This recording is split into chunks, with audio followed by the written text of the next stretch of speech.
Hey everyone, welcome to another edition of OnBouldering Digest. A lot has happened all over the planet since the last edition, so let's jump right into it. Since the last edition we've had two IFSC Bouldering World Cups, one in Vail in the USA and one in India in Nami Mumbai.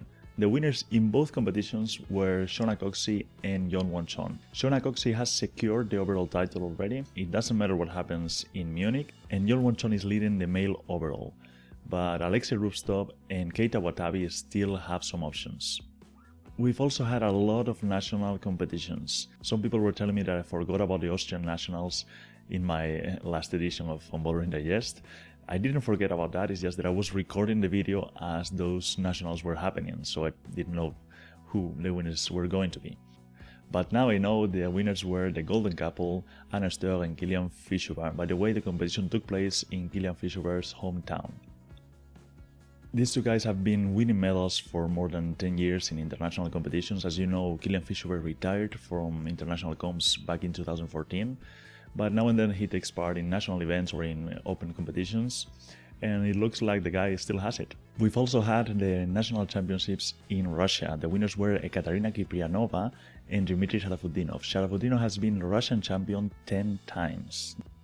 National championships in Germany as well. The winners were Monika Recci and David Firnenburg. Jan Hoyer ended up in second place. I also know that there were national championships in Israel and the Ukraine, but I don't have any information about them. I only know that Alex Kazanov won in Israel and that Sergei Tupisko was third in the Ukraine.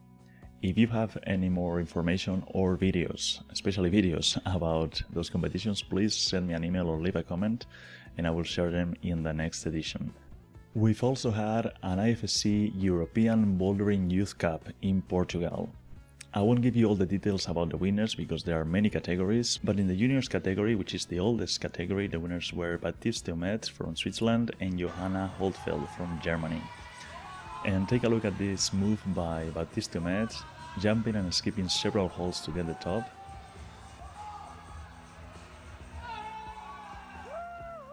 When people say go for it, this is what they mean. In Slovenia and Ljubljana we had the Rock, which is another massive open competition like the Quiff or Studio Block. They had a ton of climbers in the qualifying round along with many big stars, and the winners were Janja Gambret and Yeonwon Chon. Close to Slovenia, in Italy, we had the best trick competition in Torino in Beside Climbing Center. This was an invitational competition with 5 big stars: Nale Hukkataival, Andy Gulsten, Marcelo Bombardi, Alex Megos and Stefano Ghisolfi. And each of these climbers prepared set his own problem, and then they all competed climbing each other's problem. The winners were Marcelo Bombardi and Alex Megos, who tied in first place. And close to Italy, in France, we had two competitions, Fils Montpellier with Manu Cornu and Melissa Leneve winning, and then the second edition of Vertical Art Night, with many stars from the French and the Spanish national teams. The winners were Fanny Guibert and Michael Mauen. Then we jumped to England, where Billy Ryder won the Chimera Climbing Summer Bouldering Party. Then crossing the Atlantic to the USA, in Virginia we had the Dominion River Rock competition, which is a very peculiar format because it is bouldering in the sense that they have no ropes, they fall to the mat, but the routes are really long because the wall is a very particular structure that is super overhanging, so they have a ton of moves on relatively good holes, really powerful, it has to be really strenuous to climb on those walls. The winners were Brooke Rabotu and Kai Leitner. Also in the USA, in Bend, Oregon, we had the Bend Summer Competition as part of the Subaru Outside Games. Many stars from the USA climbing scene were present, like Tyne Landman, Kyra Condi, the Rabotus. The winners were Sean McColl and Alex Puccio. Take a look at this spectacular move from the final. This was the last boulder in the male final, and Sean McColl flashed this rather spectacular and powerful problem. More competitions. In Korea, we had a deep water soloing event called the Spider Hang Gang. The winners were Korean star Jain Kim and French climber Gauthier Super. You probably know him from the Elite World Cups, where he does really well. Now we switch gears to rock climbing, and we're gonna start in the UK with Nathan Phillips, who flashed an 8B or B13 boulder problem located in Wales and called Ropes of Maui. This problem, by the way, was also climbed by Shona Coxie. In Rocklands, American climber Leon Vance flashed Sky, which is usually considered a B14 or 8B plus problem, but Vance seems to consider it more in the B13 or 8B grade. This problem was also flashed back in the day by Jimmy Webb, and he also considered it to be B13. Also in Rocklands, French climber Charles Albert repeated Monkey Wedding, which is one of the hardest problems in the area. It's considered a B15 or 8C. And he climbed it barefoot and without using any crash pads. Another super hard problem in Rocklands is the finish line, which is Nalle Hukkataival's latest first ascent.